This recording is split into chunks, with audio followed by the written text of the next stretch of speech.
क्योंकि इतना बड़ा प्रसाद आसपास के सभी शीर्ष शिकारियों को अपनी ओर खींचेगा। और जब गहरे समुद्र का रहस्य जमीन के सबसे खतरनाक शिकारियों से टकराएगा तो उस तट पर क्या मंजर होगा। टेरोसौर अभी ठीक से अपना पेट भर भी नहीं पाए थे कि उन्होंने पास से जोरदार दहाड़ें सुनी। ये एक भूखी सैंडरटूज डायनासोर के समूह की आवाज थी। इस जीव का आकार 9 मीटर से अधिक हो सकता है और इसके मुंह में खंजर की तरह नुकीले दांत भरे हुए हैं। यहाँ तक कि वे टायरानोसोरस रेक्स टी रेक्स से भी नहीं डरते। उनके झुंड में कई सैंडरटूज के छोटे बच्चे भी थे। यहाँ तक कि कम उम्र में भी वे शिकार का पीछा करने से कतराते नहीं हैं। समुद्र तट पर होने के कारण टाइटैनोसौर भागने के लिए मजबूर हो गए, लेकिन सैंडरटूज ने पहले ही पहचान लिया था कि टाइटैनोसौर समूह के अंत में एक विकलांग बच्चा है। समुद्र तट पर वैसे ही तेजी से चलना मुश्किल होता है और इस बच्चे के पैर में समस्या थी। घबराकर भागते हुए वह जमीन पर फिसल कर गिर गया। पीछे से आ रहे सैंडरटूज के बच्चे तुरंत उस पर टूट पड़े और तेजी से उसके गले पर हमला कर दिया। टाइटैनोसौर समूह ने यह दृश्य देखा, लेकिन वे रुकने की हिम्मत नहीं कर सके क्योंकि उनके पीछे भूखे वयस्क सैंडरटूज घात लगाए बैठे थे। लेकिन तभी अचानक एक अप्रत्याशित घटना हुई।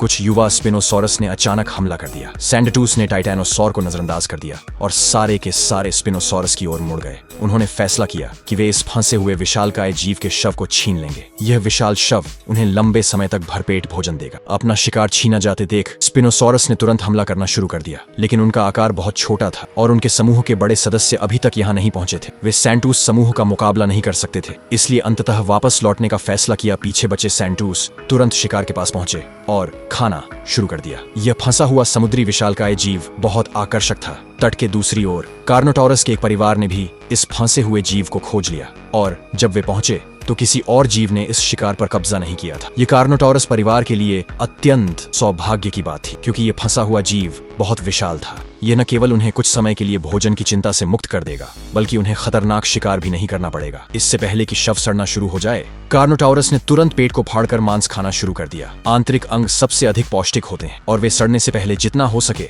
उतना खा लेना चाहते थे। आने वाले कुछ समय तक कार्नोटोरस इस जगह को छोड़कर नहीं जाएंगे। वे शांति से इस विशालकाय जीव के पास तब तक पहरा देंगे जब तक वे इसे पूरी तरह से खा नहीं लेते। तभी वे फिर से शिकार करना शुरू करेंगे।